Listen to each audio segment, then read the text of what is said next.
Hello, good morning students. Welcome in Bhardwaj career classes. बच्चों, अब हम लोग जो आज की क्लास में डिस्कस करने वाले that is JEE main 2025 maths paper solutions 22 January morning shift, है ना। एक बार पेपर भी डिस्कस कर लेते हैं। अलग अलग टॉपिक्स से रिलेटेड तो बहुत सारे वीडियोस हम ऑलरेडी बना ही चुके हैं। तो अब हम लोग जेईई मेन का पेपर डिस्कस करते हैं 22 जनवरी वाला, है ना, जिसका पहला क्वेश्चन लूँगा मैं। काफ़ी इजी लेवल पे रखूंगा मैं इस पेपर को। इसका जो क्वेश्चन नंबर 1 था, मेरे ख्याल से बहुत सारे ऐसे क्वेश्चंस कराए जाते हैं बच्चों को क्लास में। The shortest distance between the lines, the shortest distance between the lines x minus 1/2 equal to y minus 2/3 equal to z minus 1/4 and x plus 2 divided by 7 is equal to y minus 2 divided by 8 is equal to z plus 1 divided by 2 is option A दिया है इन्होंने 88/√1277 and B option is 78/√1277 C option is 1277 and D option is 55/√1277। ठीक है, इन दो lines के बीच की shortest distance निकालनी है। और जैसे कि लाइन की इक्वेशन देख के आप समझ पा रहे हो कि ये पैरेलल लाइंस तो बिल्कुल भी नहीं है ना, क्योंकि डायरेक्शन रेशियोज इस वाले लाइन के अलोंग जो वेक्टर है ना उसके हैं 2, 3, 4 और इसके हैं 7, 8, 2। तो पैरेलल लाइंस तो नहीं है, मतलब स्क्यू लाइंस ही होंगी, क्योंकि कुछ ना कुछ शॉर्टेज डिस्टेंस है, जैसे कि ऑप्शन से पता चल रहा है। सिमेट्रिक फॉर्म में लिखी हुई है लाइन प्रॉपर, ये भी आपको दिख रहा है। तो पहली वाली लाइन, इसको चलो एक काम करते हैं, पहली वाली लाइन किस एक फिक्स पॉइंट से पास कर रही है वो आप देख पा रहे हो। ए वेक्टर है i cap plus 2j cap plus k cap, जिसे एक फिक्स पॉइंट से पास कर रही है लाइन, वो अपने को इजीली दिख रहा है। और सेकंड वाली लाइन जिस पॉइंट से पास कर रही है उसका पोजीशन वेक्टर मैं लिख लेता हूं यहाँ पे -2i cap plus 2j cap minus k cap. ठीक है, जिस लाइन के पैरेलल है पहली वाली लाइन वो वेक्टर भी लिख ही लेते हैं। चलो, वो है 2i plus 3j plus 4k and Q vector is 7i cap plus 8j cap plus 2k cap. ठीक है, वो वाली लाइन इस वेक्टर के पैरेलल थी और ये वाली लाइन इस वाले वेक्टर के पैरेलल थी। अब अपने को शॉर्टेज डिस्टेंस बतानी है, तो मेरे ख्याल से ये फॉर्मूला बहुत अच्छे से याद करवाया जाता है बच्चों को। मॉडुलस ऑफ, क्योंकि डिस्टेंस कभी नेगेटिव नहीं होती है, बी वेक्टर माइनस ए वेक्टर, जिन दो पॉइंट से पास कर रही थी लाइन उनका डिफरेंस निकाल लेना, वेक्टर में से माइनस कर देना एक दूसरे को, पोजीशन वेक्टर में से इसका डॉट लेना है आपको।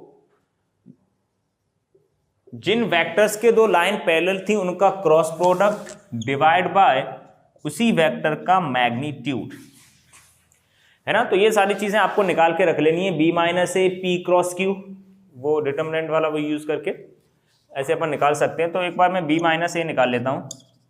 b माइनस ए करो या a माइनस बी करो, कोई फर्क नहीं पड़ने वाला। b माइनस ए, ये हो गया -3i कैप, b माइनस ए करना है ना, इस वाले में से ये माइनस करना है, तो -3 2j खत्म हो जाएगा, -2k कैप। ये हो गया आपका b माइनस ए। अब p vector cross q vector निकाल लेता हूं मैं। p vector cross q vector, इसको निकाल लेते हैं। p वेक्टर कहां है अपना, ये i j k, p vector का 2, 3, 4, ये है p वेक्टर के 2, 3, 4 and what is q vector 7, 8, 2। इस वेक्टर को भी निकाल लेते हैं हम लोग। आई कैप के साथ क्या आने वाला है, इससे जाने वाले कॉलम और रो को छुपा लो। 3 इंटू 2 6 माइनस 32, 8 इंटू 4 कितना होता है 32, तो ये कितना बनने वाला है माइनस का 26 माइनस जे कैप 4 माइनस 28 माइनस 24 प्लस के कैप 16 माइनस 21 माइनस 26 आई कैप प्लस 24 जे कैप माइनस 5 के कैप। ये आ गया आपका P क्रॉस Q। ठीक है, इसके मैग्नीट्यूड की भी जरूरत पड़ने वाली है, तो क्यों ना इसका मैग्नीट्यूड निकाल लिया जाए। Magnitude of P cross Q ये निकालना बहुत आसान है, रूट लगाना है 26 का स्क्वायर, 26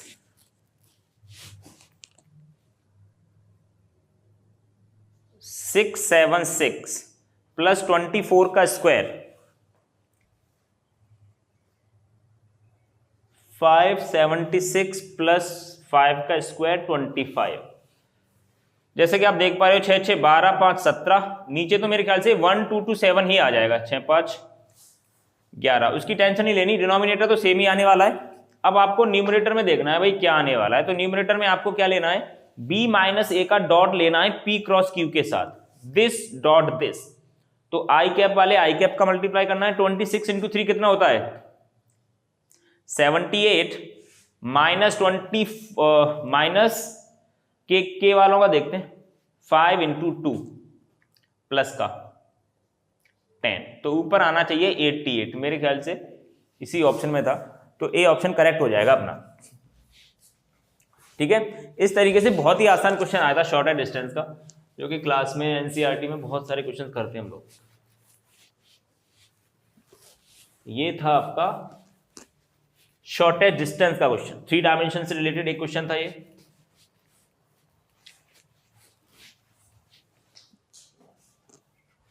एक और क्वेश्चन लेते हैं अभी।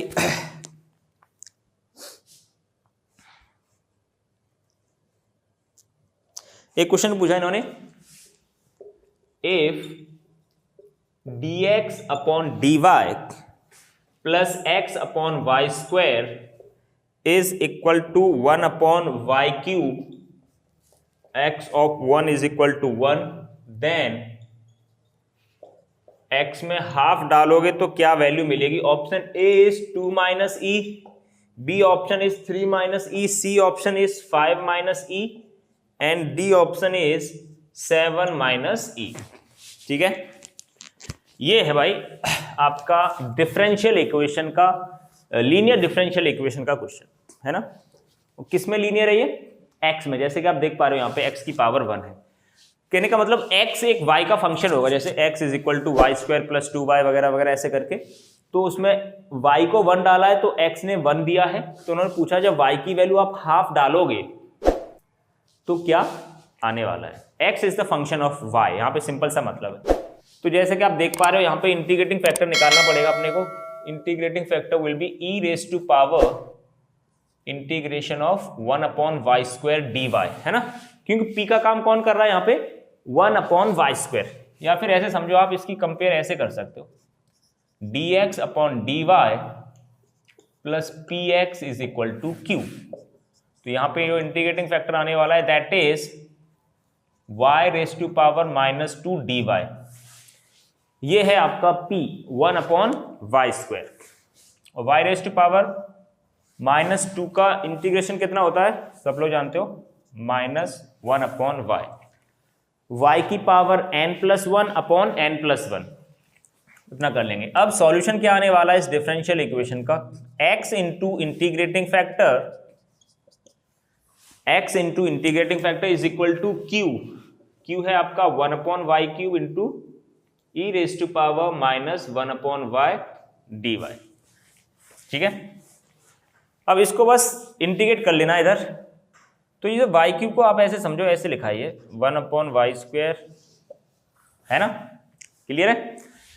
अब देखो 1 अपॉन माइनस 1 अपॉन वाई का डेरिवेटिव होता है 1 अपॉन वाई स्क्वायर, अपने को अभी पता चला था यहाँ से, क्योंकि 1 अपॉन वाई स्क्वायर का अगर इंटीग्रेशन है माइनस 1 अपॉन वाई, तो माइनस 1 अपॉन वाई का डेरिवेटिव कितना होगा 1 अपॉन वाई स्क्वायर, तो मैं -1/y को t मान लेता हूं, dy is equal to dt। ठीक है, इसका डेरिवेटिव ये हो गया। 1/y को आपने -t माना है, तो इस 1/y की जगह पे रिप्लेस कर दो भाई t माइनस का, तो माइनस बाहर निकाल लिया, e raise to power this पूरा मिलके ये हो गया आपका e raise to power t, और 1/y² dy मिलके हो गया dt। ठीक है, अब यहां पे आप by parts, integration by parts कर यहां पे लगा सकते हो, जिसमें फर्स्ट फंक्शन इसको मानना पड़ेगा, सेकंड इसको। आप जानते हो एक्सपोनेंशियल फंक्शन हमेशा सेकंड ही लेना है। First function as it is, second का इंटीग्रेशन माइनस फर्स्ट का डेरिवेटिव, t का डेरिवेटिव इज 1 और सेकंड का integration is e raise to power t, फिर पूरे का इंटीग्रेट करोगे तो आ गया e raise to power t plus c। इसको आप देखोगे यहां से माइनस अंदर डालो, e raise to power t minus t into e raise to power t plus c, ये चल रहा है आपका x e raise to power -1/y। अब जहां जहां t है वहां वहां -1/y डाल ही देते हैं, चलो यहां पे भी डाल दिया, तो +1/y हो गया, यहाँ पे -1/y। ठीक है, जहां जहां t था वहां वहां -1/y डाल दिया मैंने। अब उन्होंने दिया है x ऑफ 1 इज 1, x को 1 डालो, y को 1 डालो भाई, देखते हैं c कितना आएगा। यहां पे आएगा e raise to power -1 is equal to e raise to power -1 is +1, तो c का वैल्यू पता चल चुका है अपने को, -1/e आ गया। ठीक है, c का वैल्यू पता चल चुका है अपने को। अब पूछा इन्होंने x ऑफ हाफ, चलो c की जगह पे यहां डाल देता हूं मैं, -1/e। x ऑफ हाफ मतलब जहां जहां y है वहां वहां हाफ डाल दो और x की वैल्यू निकाल लो भाई। x into e raise to power -12 is equal to e raise to power y half है ना, तो ये उल्टा होके ऊपर पहुंच जाएगा, -2 हो जाएगा यहाँ पे भी -2 हो जाएगा, plus 1/y, this is 2e raise to power -2, और c की वैल्यू है हमारे पास already -1/e। x into e raise to power -2 ये हो गया 3e raise to power -2 -1/e। e raise to power -2 से डिवाइड कर देते हैं, तो यहां बचा 3 माइनस,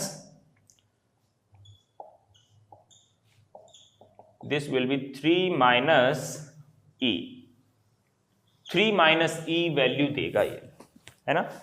तो वैसे तो आसान डिफरेंशियल इक्वेशन है, बट वो कांस्टेंट की वैल्यू वगैरह निकाल के और थोड़ा सिंप्लीफाई करना है, बस कोई ज़्यादा खास बात है नहीं इसमें। ठीक है, तो ये था अपना डिफरेंशियल इक्वेशन का, और ज़्यादातर शिफ्ट में लीनियर डिफरेंशियल इक्वेशन का ही क्वेश्चन आया था, है ना, तो बहुत आसानी से अपन कर सकते हैं, और साफ साफ दिख रही है कि लीनियर डिफरेंशियल है, कोई ज़्यादा मेहनत करके अपने को ये देखने की जरूरत नहीं पड़ रही, है ना। ज़्यादा मुश्किल क्वेश्चन बनता तो हो सकता है वो थोड़ा सा घुमा के देते लीनियर डिफरेंशियल इक्वेशन, जिससे अपने को इस फॉर्म में लेके आना पड़ता, ये फिर भी काफ़ी आसान कैटेगरी में ही रखा जाएगा। ओके, और भी क्वेश्चन डिस्कस करते हैं हम जेईई मेन 2025 के नेक्स्ट क्लास में, नेक्स्ट